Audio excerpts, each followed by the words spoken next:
আজ বরিশাল জেলা সফরে যাচ্ছেন প্রধানমন্ত্রী তারেক রহমান। দিনব্যাপী এই সফরে তিনি পরিবেশ উন্নয়ন, সামাজিক নিরাপত্তা নিশ্চিতকরণ এবং সাংগঠনিক একাধিক কর্মসূচিতে অংশ নেবেন।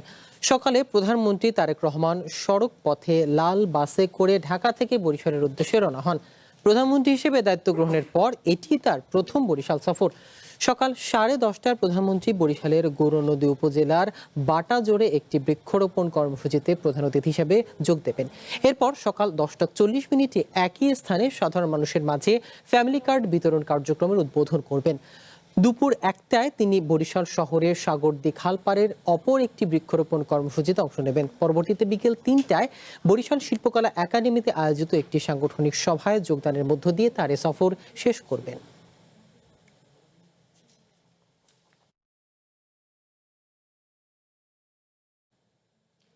এ বিষয়ে আরো জানাতে বরিশাল থেকে আমাদের সাথে সরাসরি যোগ দিচ্ছেন আরিফুল ইসলাম। আমরা চলে যাচ্ছি তার কাছে। আরিফ, প্রধানমন্ত্রীর সফরকে ঘিরে নেতা কর্মীরা কি বলছেন আর স্থানীয়দের উৎসাহ উদ্দীপনা কেমন দেখছেন জানাবেন।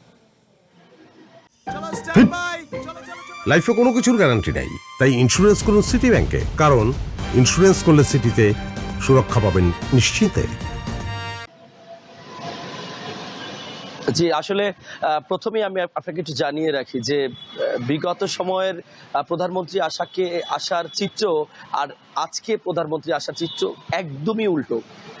বিগত সময়ের বৃষ্টি ভেজা সকাল হলেও সেখানে কিন্তু পোস্টার, ব্যানার এবং প্রচুর পরিমাণে গেট এবং তোরণ থাকতো, কারণ আমি রয়েছি এখন বিভাগীয় শহর বরিশালের একদম প্রাণকেন্দ্র সদর রোডে। কিন্তু আজকে কিন্তু এর চিত্রটা একদমই উল্টো, অর্থাৎ বরিশালে মানুষের উৎসবমুখর পরিবেশ রয়েছে, দলীয় নেতাকর্মীদের মাঝে সেই প্রাণ চাঞ্চল্যতা রয়েছে, তবে পোস্টার, ব্যানার, ফেস্টুন এগুলো নেই।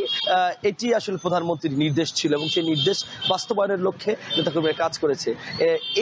এই যখন চিত্র, তখন একটু জানিয়ে রাখি যে আজকে সকালে বরিশালের একদম প্রধান যে ফটক, অর্থাৎ সেই গৌরনদী, ঢাকা বিভাগের পরে বরিশাল বিভাগের প্রথম জেলা বরিশাল জেলা এবং সেই উপজেলা গৌরনদী, সেখানে কিন্তু আজকে বৃক্ষরোপণ কর্মসূচি রয়েছে, যেটি তথ্যমন্ত্রীর এলাকা জহিরুদ্দিন স্বপন, তিনি কিন্তু সেখানে উপস্থিত থাকবেন এবং প্রধানমন্ত্রীকে সেখানে থেকেই তিনি বৃক্ষরোপণ কর্মসূচি এবং ফ্যামিলি কার্ড বিতরণের যে কার্যক্রম, সেটি গ্রহণের সকল ধরনের প্রস্তুতি সম্পন্ন করেছে। আমরা গতকালকে রাতেও কিন্তু সেই স্থানগুলোর সম্পর্কে তথ্য নিয়েছি, সেখানে শুধুমাত্র প্রধানমন্ত্রীর আগমনের অপেক্ষা। তবে সকাল থেকেই কিন্তু বরিশালে প্রচুর পরিমাণে বৃষ্টি হচ্ছে, যদিও প্রধানমন্ত্রী এখন পর্যন্ত এসে পৌঁছায়নি, এই সংবাদ আমাদের কাছে রয়েছে। এরপরে কিন্তু উনি এই বিভাগীয় শহর বরিশালে এসে পৌঁছাবেন এবং এই শহরে পৌঁছানোর লক্ষ্যে যেই কাজটি নেতাকর্মীরা করবেন সেটি হচ্ছে যে বিগত সময়ে এই ধরনের কোনো কার্যক্রম না করলেও, যেহেতু এই বিভাগীয় শহরের অনুষ্ঠানমালায় কোনো জনসভা হবে না, এ কারণে যারা নেতাকর্মী রয়েছেন তারা সড়ক পথেই তার সাথে দেখা করবেন। এ কারণে একটি মানব চেইন গঠিত হবে প্রায় 40 কিলোমিটার জুড়ে।